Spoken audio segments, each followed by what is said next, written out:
Well, economic policy सर्वे table हो चुका है।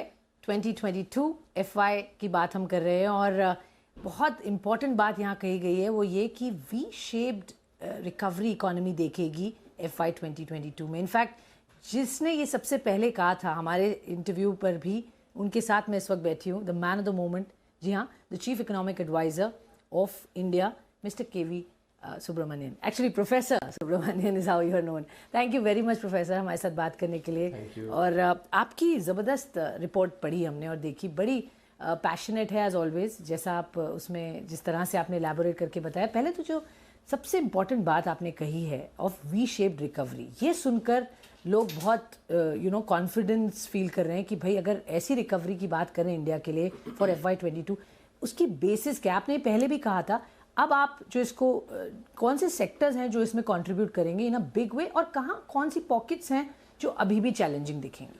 देखिए, जब Q1 की जब आंकड़े जब आए थे, तब हमने वी शेप्ड रिकवरी इसलिए कहा था क्योंकि जो GDP में जो डिक्लाइन आई थी वो लॉकडाउन के कारण आई थी, और हमने दूरदर्शिता दिखाते हुए, जैसे हमने आज बताया भी कि जो भारत की जो रणनीति थी वो काफ़ी दूरदर्शिता दिखाते हुए जो एक शॉर्ट टर्म पेन जो कहते हैं उसको लेकर लॉन्ग टर्म गेन के लिए उस पे जोर दिया गया। तो इसीलिए और इसके अलावा जो हमारी अब भारतीय अर्थव्यवस्था को देखें तो उसमें जो एक रेजिलियंस जो कहते हैं, वो रेजिलियंस इस वी शेप्ड रिकवरी से दिखा है। एंड वही रेजिलियंस, और क्योंकि ये जो डिक्लाइन आया था, जो GDP ग्रोथ गिरा था, वो लॉकडाउन के कारण, रेस्ट्रिक्शंस के कारण, तो जब रेस्ट्रिक्शंस हट जाएंगे तो वो ज़रूर, तो पेंटअप डिमांड भी थी। हाँ, पेंटअप डिमांड तो थी ही। उसके अलावा हम ये भी काफ़ी क्लियर थे कि इस जो महामारी है इसके कारण एक्चुअली डिमांड और सप्लाई दोनों में असर पड़ेगा, और हमने सप्लाई साइड में जो कदम है वो काफ़ी लिए, जो क्राइसिस को वेस्ट नहीं किया, काफ़ी रिफॉर्म्स किए। उसके अलावा डिमांड में भी हमने बाकी देशों के विपरीत हमने थोड़ा जो नुआंस, कि जैसे आप एक उदाहरण, जैसे मैंने पहले भी बताया इसमें, कि जब आप मान लीजिए एक गाड़ी चला रहे हैं, कार चला रहे हैं, और उसमें आपने ब्रेक में अपना पैर डाल रखा है, तो तब एक्सेलरेटर दबाएंगे तो आप सिर्फ बस ईंधन की उसकी एक्चुअली खपत करेंगे, लेकिन गाड़ी आगे बढ़ेगी नहीं, कुछ होगी नहीं। तो इसीलिए लेकिन जब आप ब्रेक से पैर हटा देते हैं तब आप एक्सेलरेटर दबाएंगे तो एक्चुअली गाड़ी आगे बढ़ेगी। तो ये छोटा सा ही सिंपल सा कॉमन सेंस वाला है, तो जिसको हमने उसका इम्प्लीमेंटेशन किया कि जब शुरू में पहले 4-5 महीने जब लॉकडाउन था और उसमें काफ़ी जो रेस्ट्रिक्शंस थे और जो प्रिकॉशनरी मोटिव टू सेव जो कहते हैं, जिसके कारण लोग जो डिस्क्रिशनरी स्पेंडिंग है उसमें नहीं करते, तो इसलिए हमने आवश्यकताओं पे ध्यान दिया शुरू में। उसके बाद जब अनलॉक फेज चालू हुआ तो उसमें डिमांड पे भी ध्यान दिया। तो ये चूंकि हम डिमांड और सप्लाई दोनों में काम कर रहे थे, तो इसीलिए हमें एक्चुअली ये आशा थी कि जो हमने कदम लिए हैं उसका प्रभाव आएगा। ये तो अच्छा है एक्चुअली देखने के लिए कि हमने जिस इंटेंशन से जो कदम लिए उसका असर दिख रहा है, अच्छा लग रहा है। बिल्कुल दिख रहा है, और लोग बहुत ताज्जुब कर रहे हैं ऑल ओवर द वर्ल्ड कि इंडिया ने यहाँ पर एक स्ट्रॉन्ग फुटिंग दिखाई और कोविड को एक्चुअली एक अपॉर्चुनिटी की तरह यूज किया और स्ट्रॉन्ग बनकर, बेहतर बनकर दिख रहे हैं। जो इकोनॉमी रिकवरी पाथ की बात हुई, फिस्कल कंसोलिडेशन का अब किस तरह से वो रोड मैप देख रहे हैं? आपने बात की है projected GDP growth of 11% with estimated decline of only 7.7% in FY 11। तो मैं ये जानना चाहूँगी कि अब आगे जो फिस्कल कंसोलिडेशन रोड मैप है वो किस तरह से पैन आउट होगा? तो देखिए, इसमें जो वॉल्यूम 1 का जो दूसरा अध्याय है उसमें हमने काउंटर सिक्लिकल फिस्कल पॉलिसी की बात की है, और जैसे अंग्रेजी में कहते हैं ना कि बीन देयर डन इट। इससे पहले जब एशियन फाइनेंशियल क्राइसिस जब हुई थी, जब वो 1998 से लेकर 2003 तब आर्थिक विकास की दर में मंदी आई थी, और उसके कारण जो ऋण की जो GDP के अनुपात है वो भी करीब 83% पहुंच गई थी, जबकि कभी नहीं हुआ था इससे पहले। लेकिन उस सरकार ने, तब के समय के सरकार ने ये नहीं देखा कि 83% पहुंच गया है। उन्होंने खर्च की, गोल्डन क्वाड्रिलैटरल बनाया, इंफ्रास्ट्रक्चर स्पेंडिंग किया, टेलीकॉम सेक्टर में काफ़ी जो ग्रोथ हुई, रिफॉर्म्स किए, जिसके चलते एक्चुअली जो ग्रोथ है 8% से ऊपर आया। और जब ग्रोथ बढ़ा तो उसके ऑटोमेटिकली जैसे कहते हैं उसमें आपका ऋण जो है जीडीपी के अनुपात में घट गया, 70% आ गया।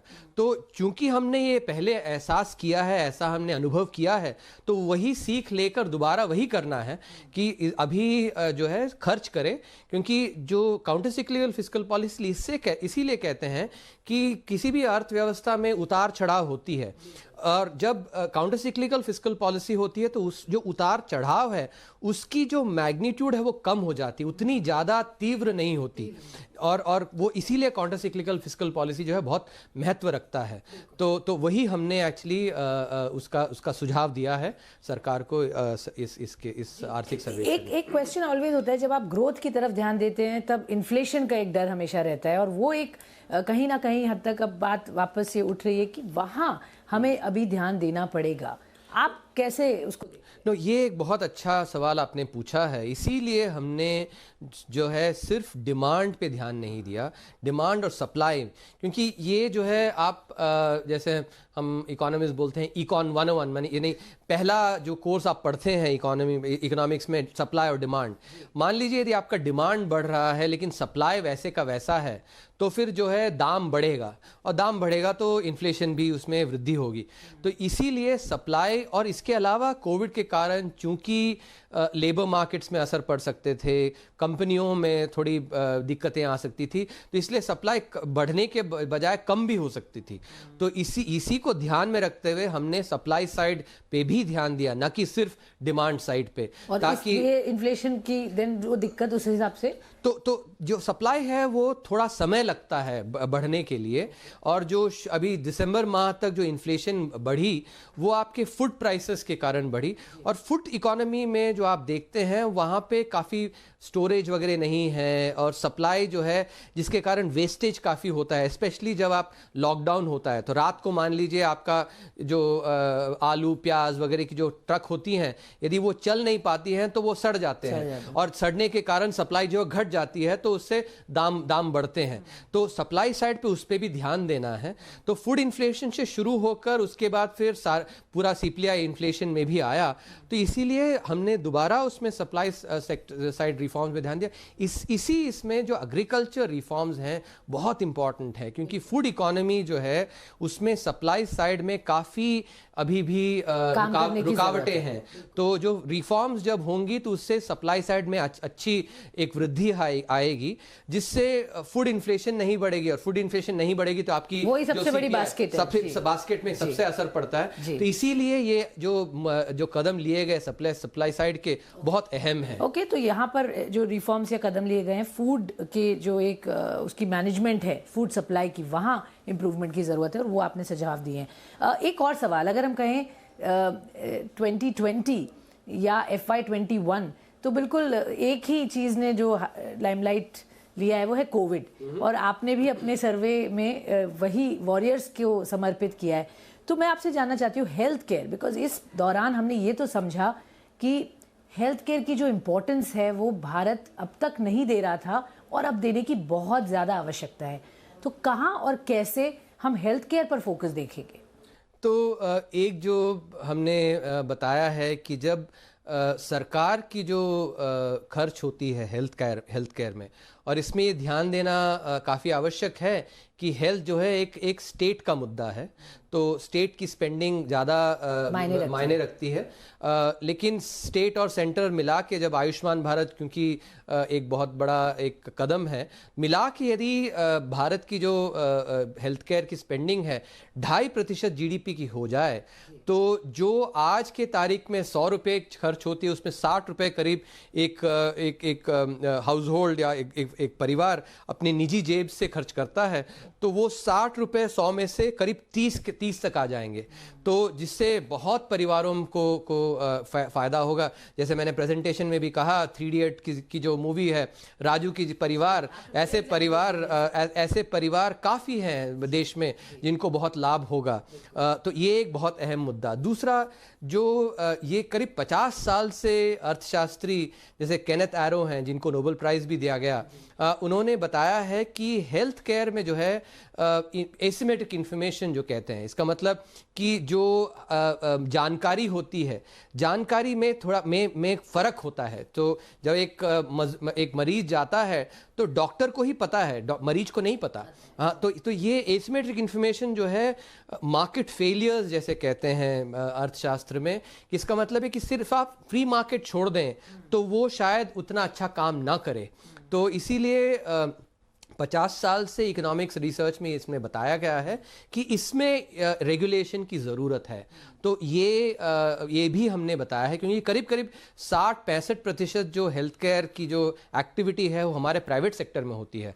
तो वहाँ पे जो रेगुलेशन जिससे कि क्वालिटी बढ़े और वाजिब दामों में जो ट्रीटमेंट है वो हो, तो इसके लिए बहुत अहम है कि ये जो मार्केट फेलियर्स हैं इसको भी एक्चुअली इस पे ध्यान दिया जाए और इसको कम किया जाए। Okay, all right. तो ये कुछ बातें आपने कही हैं। मेरा आखिरी सवाल प्रोफेसर आपसे, इकोनॉमी की जब हम बात करते हैं और स्टॉक मार्केट्स की बात करते हैं, हालांकि हमेशा कहा जाता है ऐसे कोई डायरेक्ट कोरिलेशन नहीं है, बट फिर भी क्योंकि ये अर्निंग्स की है, कंपनी की अर्निंग्स की जिस तरह से रिस्पॉन्स आते हैं और मार्केट्स ऑल टाइम हाई, मतलब ये कोविड के दौरान जिस तरह से हमारे मार्केट्स बढ़े हैं और जो कॉन्फिडेंस बढ़ा है, चाहे वो विदेशी निवेशक हो या डोमेस्टिक निवेशक हो, उसको देखकर आप कहना, आपको लगता है कि ये कहना ठीक है कि अभी तो ये शुरुआत है और हम आगे और यहाँ से बढ़ोतरी देखेंगे इन अ बिग वे, क्योंकि इंडिया के ऊपर अब लोगों का कॉन्फिडेंस, भरोसा और ग्रोथ अपॉर्चुनिटीज बेहद ज़रूरी और बड़ी दिख रही है।